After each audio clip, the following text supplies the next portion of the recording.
I am back. Ow, that hurt. Oh, there's a desk there. Shall we begin? Let's begin now. Hey, what's up, internet? I am back!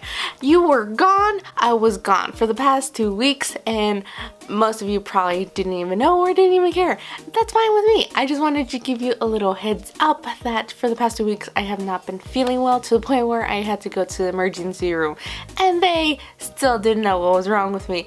Yay! Can't wait to get that bill. Anyhow, moving on. So most of the videos might be a little sporadic from here on out, just because 1, I don't feel well, and 2, it's the holiday season, so family members say you kind of have to hang out with me, and I'm like, okay.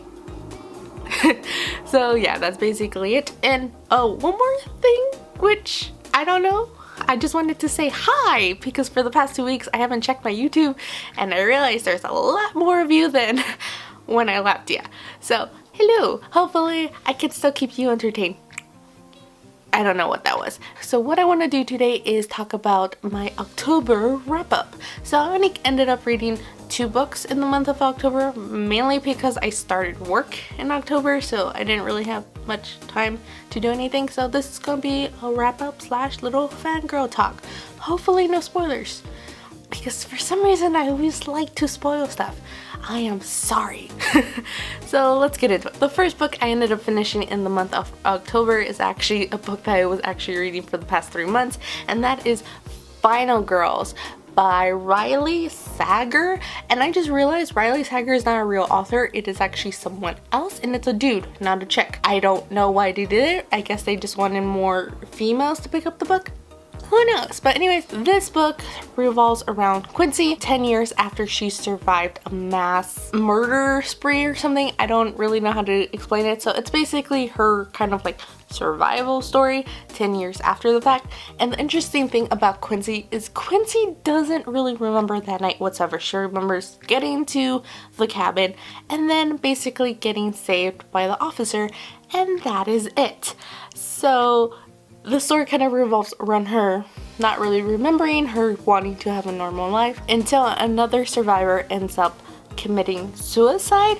But that is a little fishy in itself, and Quincy doesn't really believe that she killed herself, and events start to happen while she ends up meeting another final girl, Samantha, and a lot of things go down.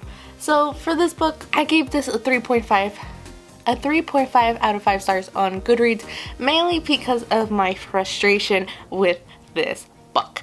I loved it. It hooked me for the few first pages. I was in love with it, but the middle chapters annoyed the crap out of me because they were just filler, and I'm like, no sane person would do this. And then I'm like, they're not sane whatsoever. They've been through a lot of crap. They're dealing with PTSD. It's just a lot of things about this book annoy me, and I was like, ugh. But the ending was great. The plot twist after plot twist was insane. I do admit I did see the first plot twist.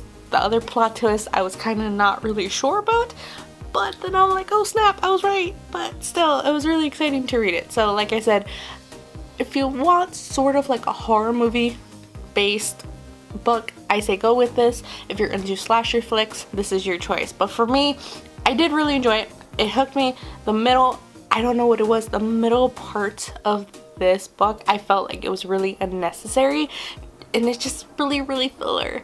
And I get it that you're trying to build up the suspense, but it was just too much. It was too much for me, and I kind of recommend it if you're into slasher flicks. So go for it. The last book I read in October is Pimp Alice by Dathian Arbach. I think that's how you pronounce his name. I can barely do English, so saying people's names is kind of a hard thing for me at the moment. So I gave this book a 5 out of 5 stars, mainly for the creep factor, because this book freaked me out. It's really creepy, and I love horror movies, but this book, after I finished it, I just got the heebie-jeebies. Like, I felt like someone was watching me after finishing this book. So if you're into like creepy stuff or something that kind of just throws you off, pick up this book. So this book follows a young man who's trying to piece his childhood together because he's starting to realize that a lot of things that happened in his childhood don't really make sense.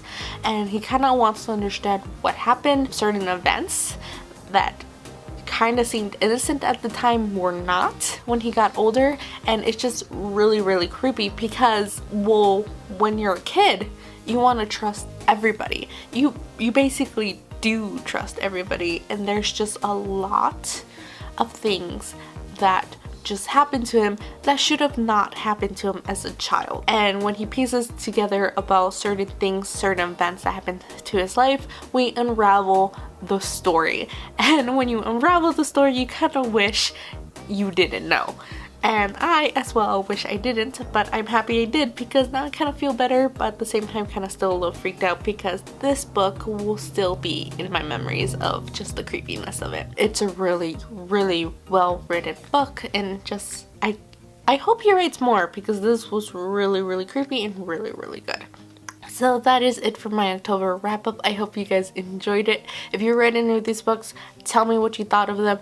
And so yeah, if you liked it, please give it a thumbs up. If you want to see more, please subscribe. If not, that's cool. I usually try to upload Monday, Wednesdays, or Fridays.